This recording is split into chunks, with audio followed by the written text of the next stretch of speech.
across thousands of years, divided by oceans and empires. Humanity told the same story again and again, the soul's journey after death. But here's the twist. These cultures never compared notes. Egypt, classical Greece, India, Tibet. And yet, their visions of what happens after we die sound strangely familiar. Most of us today shrug this off as myths, poetic but outdated. Primitive people trying to explain what science now understands. But what if that's not true? What if those myths were never meant to scare peasants, but to train consciousness? What if they were humanity's earliest attempts to write down what the inner self actually experiences, moment by moment, when this life fades away? Stay with me, because we're about to travel 4,000 years through 4 civilizations. And when we're done, you'll see that these so-called myths may have been spiritual roadmaps for the whole human race. Here's the path we'll follow.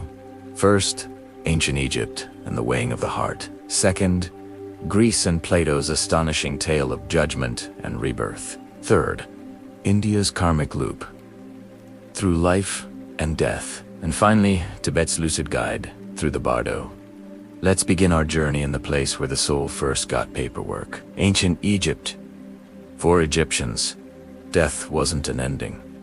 It was an audit. When someone died, their soul called the Ba stood before Osiris, the god of the underworld. In one hand, a scale.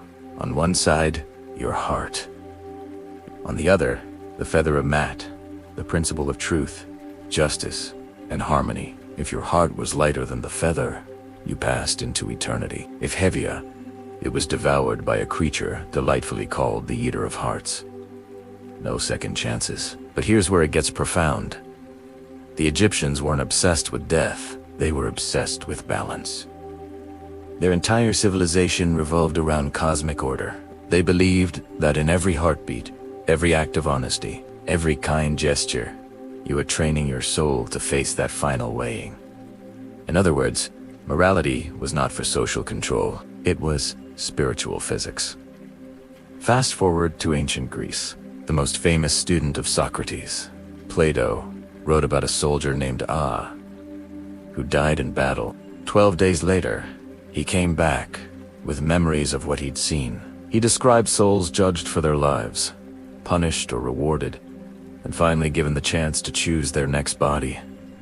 They catch. Most souls, still blinded by desire, picked unwisely, proving they had learned nothing. Plato didn't frame the afterlife as religious doctrine. He treated it as moral feedback. Your character in one life determines your clarity in choosing the next. Sound familiar? It's reincarnation, but filtered through Western reason instead of Eastern mysticism. It was the philosophical version of you reap what you sow. For Plato, death wasn't punishment. It was the universe's exam, testing whether the soul had finally started thinking clearly.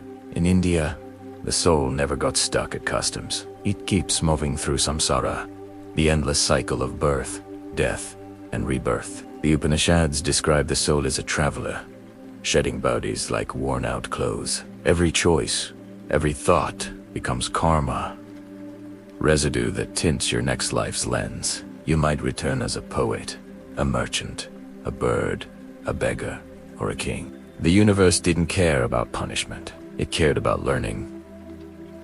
Each life is a classroom. And the final graduation. Moksha. Liberation, freedom from the illusion of separateness. When the soul realizes it isn't merely a person having experiences, but consciousness itself, the cycle ends. In this view, the afterlife isn't a place, it's a continuum of awakening. The Tibetan Bardo Thodol, often called the Tibetan Book of the Dead, describes the soul's passage through the Bardo, the interval between death and rebirth. According to Tibetan masters, this is when the mind encounters radiant light and terrifying visions. But here's the secret. Every vision is your own consciousness playing itself back to you. If you recognize it as such, you're liberated. If not, fear pulls you toward another birth. Practitioners use the text as rehearsal for death, reading it aloud to the dying, reminding them, the light is your own mind. Don't run. recognize, and be free. It's mindfulness taken to its highest stakes. Consciousness, navigating its own illusion, from weighing the heart, to philosophical judgment, to karmic cycles, to lucid liberation. These ancient cultures, separated by continents, describe the same journey in different languages. The soul isn't measured by wealth, lineage, or luck. It's sculpted by awareness, morality, and insight. Death, they said, simply reveals the workmanship. So maybe the afterlife was never just a place out there.